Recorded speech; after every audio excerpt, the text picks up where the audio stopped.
Olá, sejam bem-vindos ao projeto Programe Fácil. Meu nome é Gregory Pacheco e nessa aula nós vamos estar dando continuidade ao nosso curso de CSS3. Bom, essa é a primeira aula especificamente sobre os elementos novos que surgiram na CSS3, tá ok?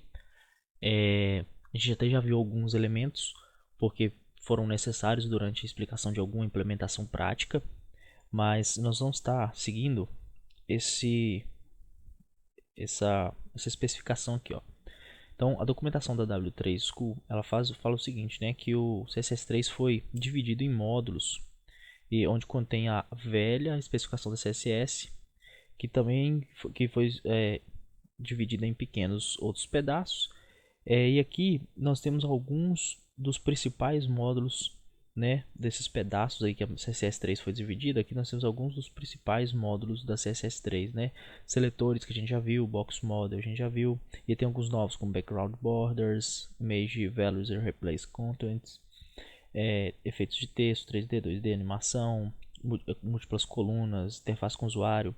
Então, esses aqui são considerados os principais módulos, né, de acordo com a W3 Schools, os principais módulos que são em que a CSS3 foi dividida. Então, a gente já viu esses dois primeiros e a gente vai ver todos esses módulos aqui até o final, né? Vamos ver aqui até usando interface. Então, nessa aula nós vamos estar falando sobre background e borders, tá ok?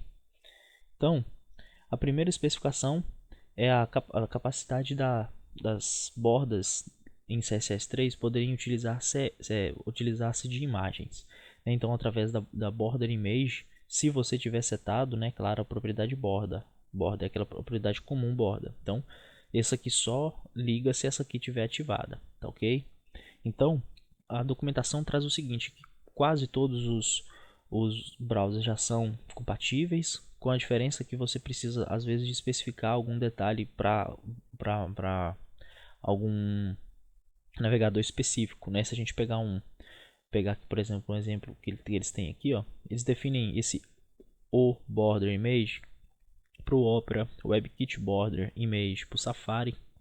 Então, é o que fala aqui na documentação, né? Então, tem alguns parâmetros diferentes que você tem que passar de acordo com cada navegador.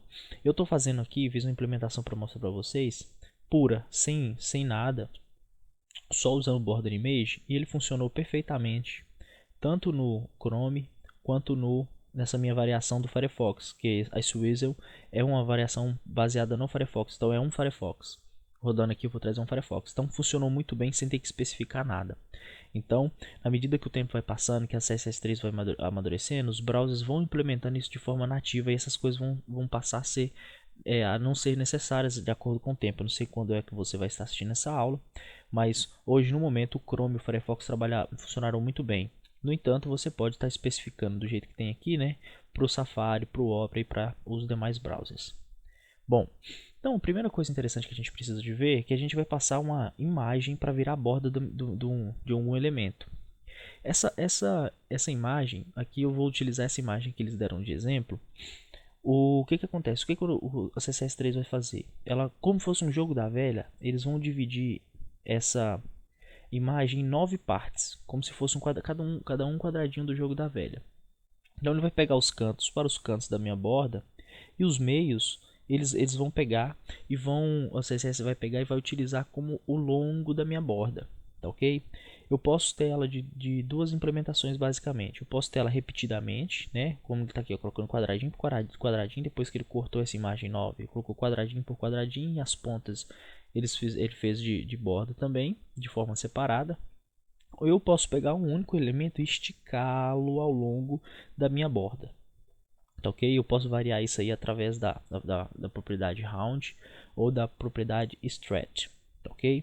Então eu deixei aqui um exemplo implementado para a gente estar dando uma olhada no código mais de perto. Então eu tenho aqui basicamente um P com ID, que eu vou estar conversando com ele pelo hashtag, né, que conversa com ID. E aí eu defino a borda, né, tamanho 10 pixels, sólida e transparente, nada demais. O padding do meu texto, também vocês já sabem o que é. E aqui vem a propriedade de borda. Lembrando que ela só liga se essa aqui estiver definida, então você precisa definir isso aqui. Então eu coloquei que eu vou usar um border image, utilizei a tag URL para poder estar acessando, né, a minha borda que está aqui salva. Eu coloquei que eu vou dividir cada um dos 9 pedaços em 30 pixels, né, 30 de tamanho cada um. E eu usei a propriedade stretch para poder fazer com que ela se esticasse ao longo do meu documento. Mas eu poderia estar fazendo também round para que eu simplesmente utilizasse pedacinho por pedacinho ao longo da minha borda, tá ok? Se eu aumentar aqui, por exemplo, ó, em vez de 30, vou colocar o tamanho 40, vocês vão ver que ele vai começar a mudar de comportamento. Então você precisa fazer aí os seus testes para achar qual que vai ser o tamanho do corte que vai agradar, o tamanho do corte que vai chegar na borda que você espera. Tá ok? Mas no mais é mesmo você trabalhar isso aí, ativar a borda, colocar o tamanho dela, definir se ela vai ser esticada, se ela vai ser repetida ao longo da sua borda, tá ok? Até que chegue numa borda que te agrade, que faça, né, que faça jus ao template que você está desenvolvendo. Tá certo, gente? Então essa foi a primeira aula de um elemento específico da CSS3. Espero que vocês tenham gostado. Qualquer dúvida vocês podem estar postando no nosso fórum ou estar nos enviando por e-mail. Tá ok? Um grande abraço e até mais.